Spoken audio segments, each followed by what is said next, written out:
Bienvenue sur le podcast des Montessori 7, Montessori à la maison. Je suis Anne-Laure Schneider, formatrice Montessori et maman de 5 enfants instruits en famille.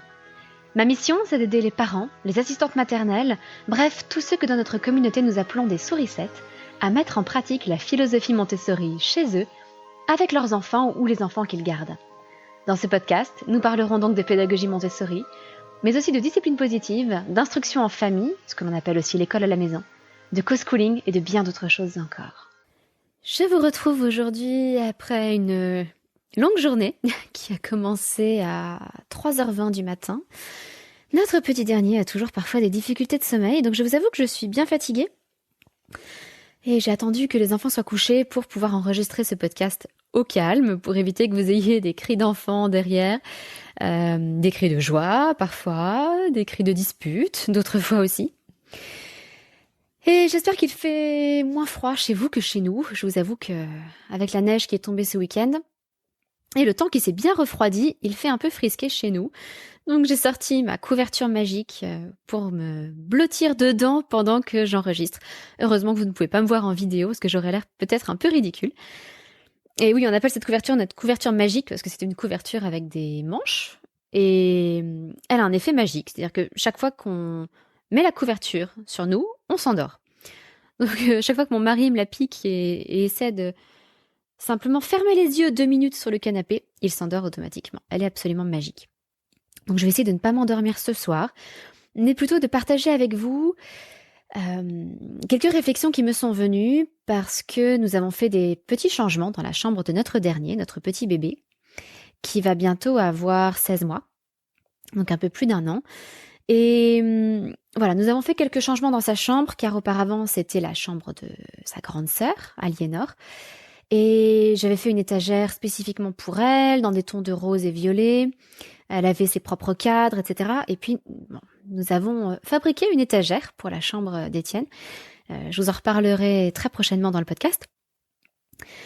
Et en faisant ces changements, j'ai repensé un peu à l'aménagement de sa chambre.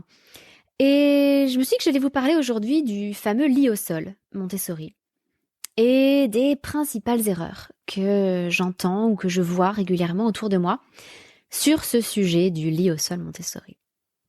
Alors, simplement avant de commencer, je voudrais juste remercier Granny Lixon, ou Lixon, je ne sais pas, qui a laissé ce message sur Apple Podcast, qui a mis une note donc au podcast et lui a mis cet avis.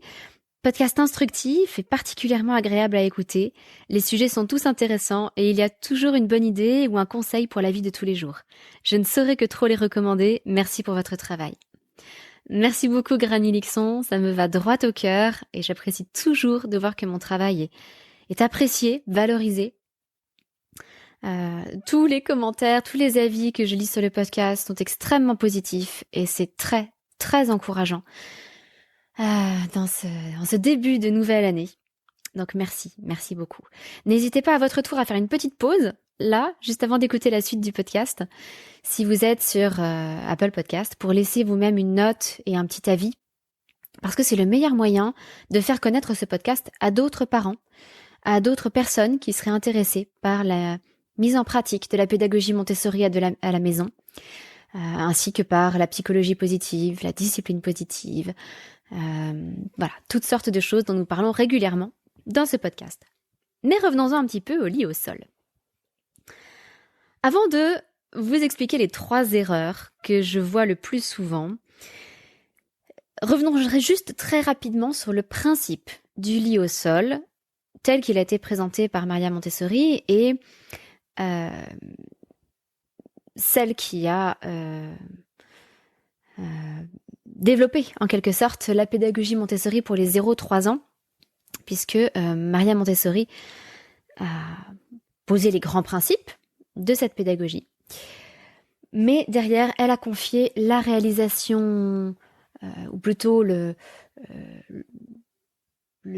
explications détaillées de cette pédagogie, de cette philosophie plutôt entre 0 et 3 ans, à une autre femme qui était docteur et qui s'appelle le docteur Silvana Quattrocchi. Alors, pardonnez-moi pour mon italien, mais j'espère que je le prononce correctement. Sinon, toutes mes excuses. Eh bien, le principe du lit au sol, c'est surtout de permettre à l'enfant une plus grande liberté de mouvement. C'est la continuité de la motricité libre que l'on met en place dans la journée, où on laisse l'enfant se déplacer librement autant que possible, sans restreindre ses mouvements, sans le mettre dans des positions dans lesquelles il n'est pas capable de se mettre tout seul, etc. Eh bien, pour la nuit ou pour la sieste, le lit au sol permet à l'enfant de garder cette liberté de mouvement. Ce qui fait que dès qu'il va se réveiller, il pourra se lever, sortir de son lit. Et puis, ramper, rouler, tourner, marcher à quatre pattes ou se mettre debout et marcher tout seul pour aller choisir ses activités. Et ça, c'est le deuxième point important, c'est que ce lit au sol permet le libre choix de ses activités à l'enfant, même très jeune, ce qui permet de mieux respecter son développement. Par ailleurs, cela permet de prendre de bonnes habitudes de sommeil puisque l'enfant s'endort librement et non pas emprisonné derrière des barreaux. Et il se réveille librement aussi. Et donc, il respecte davantage son cycle de sommeil. Il apprend à s'endormir quand il est fatigué et à se réveiller et à sortir pour agir, pour aller jouer, pour aller découvrir le monde lorsqu'il est suffisamment réveillé. Donc voilà les grands principes de ce lit au sol montessorien. Ce qui m'amène à la première erreur que j'entends très très souvent. Je suis désolée, mais le lit cabane n'est pas spécifiquement montessorien. Le lit cabane est un très beau choix esthétique. Il a certains atouts, mais il n'a rien de particulièrement montessorien. Le lit cabane n'apporte rien en termes de développement à l'enfant. Il ne lui apporte rien en termes de liberté. Le lit cabane est simplement un choix esthétique. Et c'est un choix parfaitement valable. Je ne vous dis absolument pas que vous ne devriez pas réaliser ou acheter un lit cabane pour votre enfant. Bien au contraire, si cela vous plaît, il y en a des magnifiques. Il y a de très belles choses.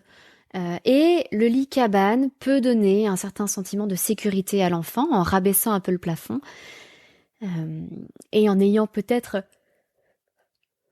une espèce de ciel de lit qui puisse être comme un petit cocon pour l'enfant. Alors, bien entendu, attention à la sécurité, si vous fabriquez le lit vous-même, et puis attention aussi à ne pas laisser pendre des choses comme un lit à baldaquin, par exemple, parce qu'un enfant pourrait s'étrangler, un jeune bébé pourrait s'étrangler avec des pans de tissu qui tombent.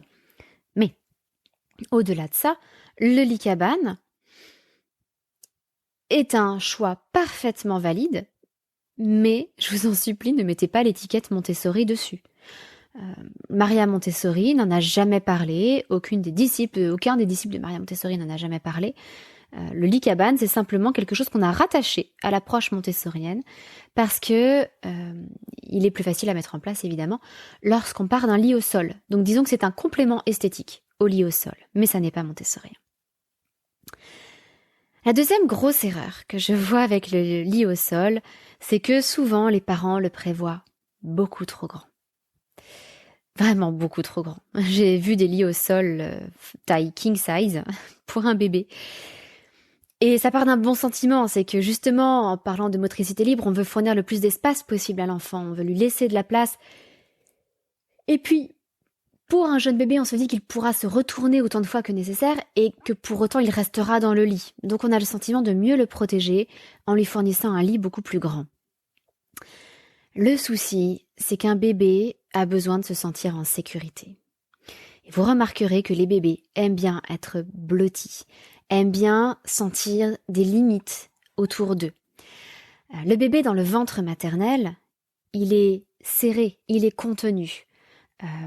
Il est dans une bulle, les jambes repliées, en position fétale, et il est contenu. C'est ce que recherche aussi le très jeune bébé dans les bras de ses parents. Il aime bien être contenu, serré, resserré. Avoir un lit immense ne répond pas aux besoins de sécurité affective d'un tout jeune bébé, même si ça part d'une très très bonne intention. Alors, certains réussissent à réduire un petit peu le lit au sol Quand vous avez un lit au sol avec un matelas de taille adulte, vous pouvez le réduire par exemple en mettant un coussin d'allaitement sous le drap qui vient recouvrir le matelas. Simplement, ça n'est pas idéal au niveau de la sécurité. Il ne ferait pas que l'enfant puisse avoir le nez dans le coussin d'allaitement, s'étouffer. Il y a un risque de mort subite du nourrisson qui est sans doute un petit peu plus élevé. Donc, bon, si vous avez envie de réaliser un lit au sol qui soit très grand, peut-être que vous pouvez garder cette idée pour un peu plus tard, pour un enfant un peu plus grand. Et en attendant, vous pouvez très bien adopter un simple matelas au sol, un petit matelas de lit d'enfant au sol. Ça suffit très largement. Alors il y a bien d'autres possibilités, mais celle du matelas au sol, déjà, est une très bonne base. Et la troisième grosse erreur que je vois, c'est que souvent les parents ne démarrent pas par un lit au sol, ce qui n'est pas une erreur en soi. Maria Montessori avait eu l'idée un jour en voyant une femme étaler son linge pour le mettre à sécher dehors avec une grande corbeille en osier. Et Maria Montessori avait pu observer que cette femme avait couché son bébé qui s'était endormi dans cette corbeille en osier sur le linge. Et Maria Montessori a ainsi eu l'idée de proposer cela aux jeunes mamans, d'avoir une cestina, une corbeille, un grand panier en osier dans lequel on puisse coucher les bébés. Et c'est ce qu'elle recommandait pour le tout début, les premières semaines. C'est un peu le même principe qu'un couffin, si vous voulez. Simplement, c'est plus modeste, je pense, plus simple et plus naturel à l'époque qu'un couffin. Donc Maria Montessori ne parlait pas de mettre un enfant, un bébé, dans un lit au sol dès le départ. Elle préconisait la cestina au départ, et puis au bout de quelques mois, à ce moment-là, d'adopter le lit au sol, sans trop traîner tout de même. Pour beaucoup de parents, on ne suit pas forcément cette voie-là, et certains parents découvrent le lit au sol alors que leur enfant a passé beaucoup de temps dans un lit à barreaux. Et leur enfant a déjà grandi. Et tout content d'avoir découvert le lit au sol, ils remisent le lit à barreaux à la cave ou au grenier ou sur le bon coin et ils installent leur bébé dans un lit au sol. Et là, c'est la catastrophe parce que leur bébé se relève tout le temps, n'arrive pas à s'endormir. Et bref, les choses sont compliquées. Tout cela, c'est parce qu'on n'a pas fait une transition. C'est évident que pour un jeune bébé, le plus important, ce sont les routines, les habitudes, l'environnement familial, le cadre habituel.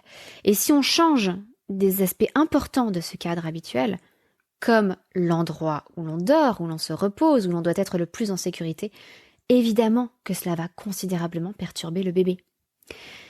Mais on peut très bien faire une transition en douceur. Par exemple, si l'enfant était au départ dans la chambre de ses parents et qu'on veut l'installer dans une autre chambre dans sa propre chambre, sur un lit au sol, on peut commencer par déplacer le berceau, le lit à barreaux ou ce dans quoi il dormait dans la chambre, passer une semaine comme ça pour le laisser s'adapter. Ensuite, on peut, suivant les berceaux, c'est souvent possible, peut-être baisser le matelas, le mettre à la hauteur minimale, attendre une semaine. Et si tout va bien, si l'enfant s'endort bien, on peut peut-être ouvrir un côté du berceau ou du lit et puis voir comment ça se passe. Et puis ensuite, on peut le transférer en gardant le même matelas, idéalement, sur le lit au sol, etc., etc. Bref, on peut faire une transition en douceur. Et à ce moment-là, je peux vous garantir, pour l'avoir fait plusieurs fois et pour avoir beaucoup de mes stagiaires qui l'ont fait, que c'est parfaitement faisable et que même un enfant qui a été habitué à s'endormir dans un lit à barreaux peut apprendre à s'endormir sur un lit au sol. Il faut simplement prendre son temps et faire une transition en douceur. Alors tout ça, je vous l'explique en détail dans le cours que je propose, Aménager sa maison Montessori, qui est un... Alors je n'ose pas parler de formation parce que c'est ou alors une formation très courte. C'est un mini-cours avec un thème abordé chaque jour, sur 10 jours. Mais si vous n'avez pas le temps de regarder chacune des vidéos au jour le jour, vous avez accès à vie à la formation derrière. Donc c'est une formation qui aborde tous les thèmes de l'aménagement d'une maison Montessori pour aider son enfant à être un peu plus autonome. Si vous êtes intéressé donc pour en savoir plus, pour savoir comment aménager par exemple votre cuisine, votre salle de bain, votre entrée, la chambre de votre enfant pour le rangement de ses vêtements, le rangement des jouets, le lit au sol, etc. Pour découvrir aussi un tutoriel pour fabriquer votre propre tour d'observation ou autre, n'hésitez pas à regarder sur le site des Montessori 7, cette formation Aménager sa maison Montessori, où vous pouvez simplement chercher cours Aménager sa maison Montessori sur Google et vous tomberez dessus également. Et puis je vous donne une petite astuce bonus, un dernier petit point qui n'est pas vraiment une erreur que je vois, mais un petit truc supplémentaire. Si vous avez adopté la solution du simple matelas posé sur le sol, ou bien de façon temporaire, ou bien de façon plus pérenne, pensez simplement à redresser le matelas tous les jours, à le soulever pour qu'il ne soit plus en contact directement avec le sol. Pourquoi ? Parce que si vous posez un matelas directement sur le sol, il y a de l'humidité qui se condense en dessous et vous avez un risque de développement de moisissure. Et personne, je pense, ne veut que son enfant dorme sur un matelas moisi. Donc c'est très important, relevez votre matelas tous les jours ou alors placez un petit sommier à latte en dessous, ce qui va permettre au matelas de respirer, de laisser de l'air circuler entre le matelas et le sol et donc pour éviter le développement de moisissure. Eh bien, je vais vous laisser là, après ce podcast, un peu plus court que d'habitude. Je vais essayer de faire un peu plus court dans les semaines qui viennent. À la fois pour moi, parce que je suis bien occupée avec toutes les vidéos que je tourne pour les formations langage, calcul, avec le combat qui ne cesse pas contre le projet de loi qui veut restreindre considérablement l'instruction en famille, projet de loi qui veut aussi considérablement restreindre les possibilités pour les écoles hors contrat et qui les menace directement. Donc je suis bien occupée, je pense que vous êtes bien occupés aussi et je vais donc essayer de faire plus court dans les quelques semaines à venir avec peut-être des podcasts un peu plus longs par la suite. Je vous remercie d'être encore avec moi aujourd'hui. J'espère vous retrouver la semaine prochaine. Pensez à mettre un petit avis sur Apple Podcast si vous avez 2 minutes. Et puis sinon, n'hésitez pas à aller jeter un œil à ce mini-cours Aménager sa maison Montessori. Je vous souhaite une excellente semaine. À très bientôt. Votre petite sourisette, Anne-Laure.